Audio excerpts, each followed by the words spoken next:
प्रभु की कृपा है ये हम कैसे पहचाने। ये 8 लक्षण प्रकट होने लगते हैं जिसके ऊपर प्रभु की कृपा होती है। हमारे ऊपर प्रभु की कृपा है ये हम कैसे पहचाने, तो ये 8 लक्षण प्रकट होने लगते हैं जिस पर हरिजू की प्रियाजू की कृपा है। पहला, घोर अपराध करने वाले के प्रति भी दया की भावना, शांति पहला लक्षण है। भाव में भी पहले शांत भाव है। हमारे ऊपर श्री हरिजू की कृपा है, इसकी पहचान ये 8 लक्षण।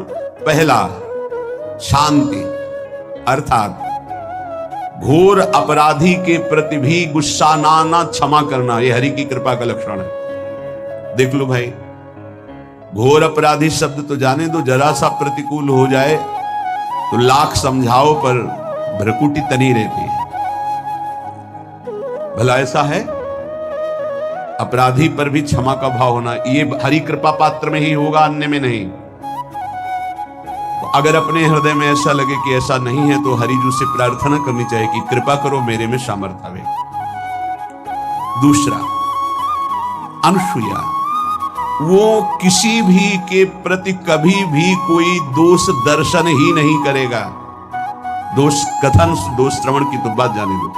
अनुसूया, दूसरों के गुणों में दोष ढूंढना ये नहीं होता, हरि कृपा पात्र में ये नहीं होता। ये सब भजन के नाश करने वाले, जैसे पहला अपराधी पर क्रोध कर देना, तो माया ने भेजा इसीलिए था कि तुम्हारे साथ व्यवहार ऐसा करे कि तुम क्रोध करो, क्रोध करोगे तुम्हारी ऊर्जा शक्ति नष्ट हो जाएगी, अध्यात्म में जो चलने की थी। और कहीं तुमने संकल्प कर लिया तो भजन शक्ति नष्ट हो जाएगी। तो अगर भजन बल है तो गया, जरूर उसको दंड मिलेगा, पक्का मिलेगा, 100% मिलेगा, लेकिन आप खाली हो गए। ना भजन करने की वृत्ति रहेगी और ना भजन रहेगा, दोनों बात। अनुसूया, किसी के सद्गुणों में दोष देखना, गुणों में दोष ढूंढना, ये हरि कृपा पात्र में नहीं होता। ये बहुत मंगलमयी बातें जिससे हमारा भजन मार्ग पुष्ट होता है। तीसरा, वो बाहर से और भीतर से पवित्र रहता है, हरि कृपा पात्र। शौचाचार का ज्ञान होना चाहिए, वस्त्र आपके पवित्र होने चाहिए, ये बाहरी जल रज आदि के द्वारा बाहरी पवित्रता। और निष्कपटता, निश्चलता, सत्य भाव, ये अंदर की पवित्रता है। अगर कपट है, छल है, असत्य है तो हृदय मलिन रहता है। भीतर और बाहर से पवित्र रहना, इसमें खास बात क्या है भीतर और बाहर से पवित्र रहने में? भीतर और बाहर से सदैव पवित्र कौन रह सकता है? तो बोले जो पुंडरीकाक्ष भगवान श्री हरि का, प्रियाजू का स्मरण करता रहता है, वो शवाभ्यंतर शुचि, वो बाह्य और अभ्यंतर दोनों से पावन रहता है। तीसरी जो कृपा का लक्षण है, अर्थात वो सदैव भगवत चिंतन परायण, शौचाचार का पालन करने वाला, बाहर और भीतर से हरि कृपा पात्र पवित्र रहता है। चौथा, ऐसे कार्यों का अनुष्ठान न करे जिनमें हमारा भजन छूटता है, जिनमें सत्य छूटता है, जिनमें भगवत भाव छूटता है। जैसे आपके ऊपर कृपा हुई, आप भगवत मार्ग में चल रहे हैं, अब आप ऐसे संसारिक कार्यों का अनुष्ठान कर रहे हैं जिनमें आपकी चित्तवृत्ति बिल्कुल भगवत विमुख हो रही, तो जीवन का लाभ क्या होगा? लाभ तो है भगवत स्मरण से। जैसे कल एक ने प्रश्न किया कि मैं खाता तो नहीं लेकिन मांस के दुकान में मांस बेचता हूं, होटल आता, क्या उचित है? ये उचित कैसे हो सकता है? तुम और भी तो व्यापार कर सकते हो। जरूरी है धर्म का पालन करने की इच्छा करते हो, धर्म आचरण करते हो, ऐसा नहीं। तो विरत बहुकर्मा, उन कर्मों से हमें विरत रहना है जो हमारे धर्म के विरुद्ध है, जो भजन के विरुद्ध है। हरि कृपा पात्र ऐसे कर्मों का अनुष्ठान कर ही नहीं सकता। अपने भजन का फल देखना भगवत कृपा पात्र की, सबको प्रदान कर देना। हिम्मत है? अपने भजन, इतनी मेहनत से किया हुआ भजन, भजन होने के बाद हे प्रभु इस भजन का फल हो, सर्वे भवन्तु सुखिना सर्वे सन्तु निरामयः। यहां तो कहते हैं महाराज एक माला रोज आपके लिए करता हूं कि आपकी बीमारी ठीक रहे, तो शेष किसके लिए करते हो प्रभु? शेष अगर इष्ट और गुरु के लिए तुम्हारा है कि एक माला करते तो फिर इतनी माला करते तो हमें क्या होगा? सब आपको दे देंगे तो हमें क्या होगा? तभी भजन का रहस्य ले जाना। छठवां, अपने भजन से अपने लिए कुछ भी ना चाहना, और दूसरों की तो बात जाने दो, दूसरों से कुछ ना चाहना ये तो ठीक है, अपने भजन से अपने लिए कुछ ना चाहना है हिम्मत। देखो ये हरि कृपा पात्र में हिम्मत होती है। अपना भजन अपने प्रयोग में ना लाना, इसका भी आंतरिक रहस्य है। अपने प्रयोग में आप शरीर को लेकर के बोलेंगे, अगर स्वरूप को लेकर तो प्रयोग की कोई वहां जरूरत ही नहीं, स्वरूप पूर्ण काम है, वहां कोई अभाव नहीं।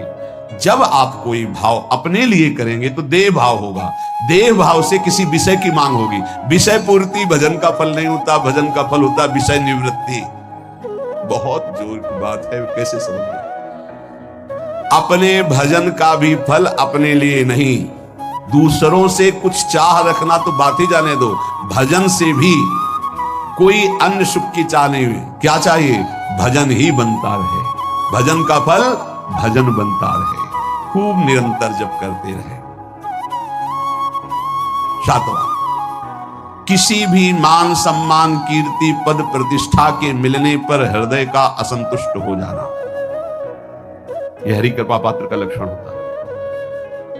प्रणाम नमस्कार जय हो तो हृदय में संतुष्ट हो जाना चाहिए, कोई किंचन मात्र अभिमान न उदय हो जाए। प्रभु बचाओ, ये माया की चकाचौंध से बचा लो नाथ। कौन सा अपराध बन गया कि आपकी जय की जगह यहां हमको ऐसा सुनना पड़े।